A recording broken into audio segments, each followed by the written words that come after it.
Last week, Donald Trump did away with Obama-era protections for transgender students that allowed them to use whichever bathroom they identified with. Okay, this is something that should have been totally uncontroversial when it happened, but as you probably remember, it caused many right-wingers to fly off the handle in a rage. Many Republicans oppose letting transgender people choose their own bathroom, saying that it'll lead to sexual assault, it'll lead to sex crimes, even though there's no evidence whatsoever for that. Here's a fascinating little tidbit. More Republican lawmakers have been arrested for sexual misconduct in bathrooms than transgender people have.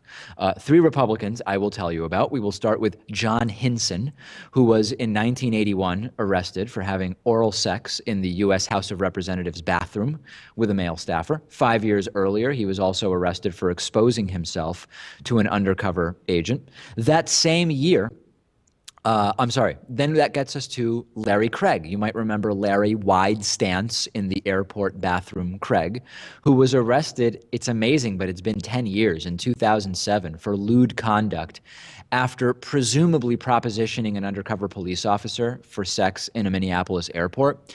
And the same year, Bob Allen, a Florida state representative, was arrested for paying an undercover police officer $20 to allow him to perform oral sex on him in a bathroom at a public park. So throughout U.S. history, there's a grand total of 0 transgender people that have been arrested for a sexual crime in a bathroom.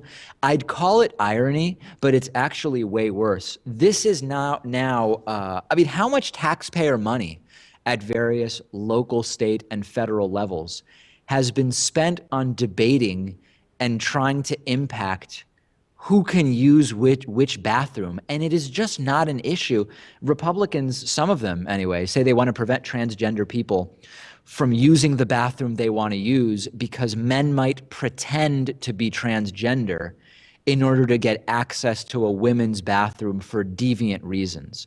There's also no record of that happening in the United States, although Mike Huckabee once said, if when he was in high school, he would have been allowed to say he was a woman to go check out girls in the girls' locker room, that he would have. So really, we have Republican lawmakers saying that they would have done this, and they're not transgender, but we don't actually have any evidence that this is a real problem.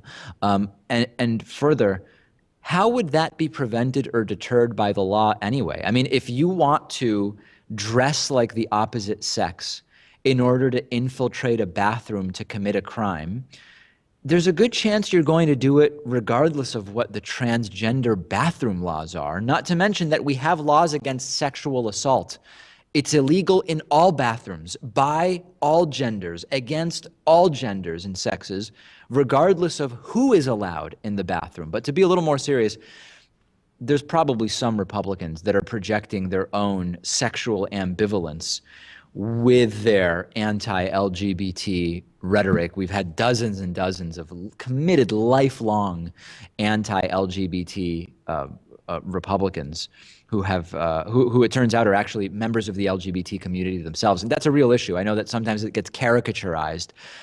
It obviously doesn't apply to everybody, but it's a real issue, and it applies to dozens and dozens of Republican politicians.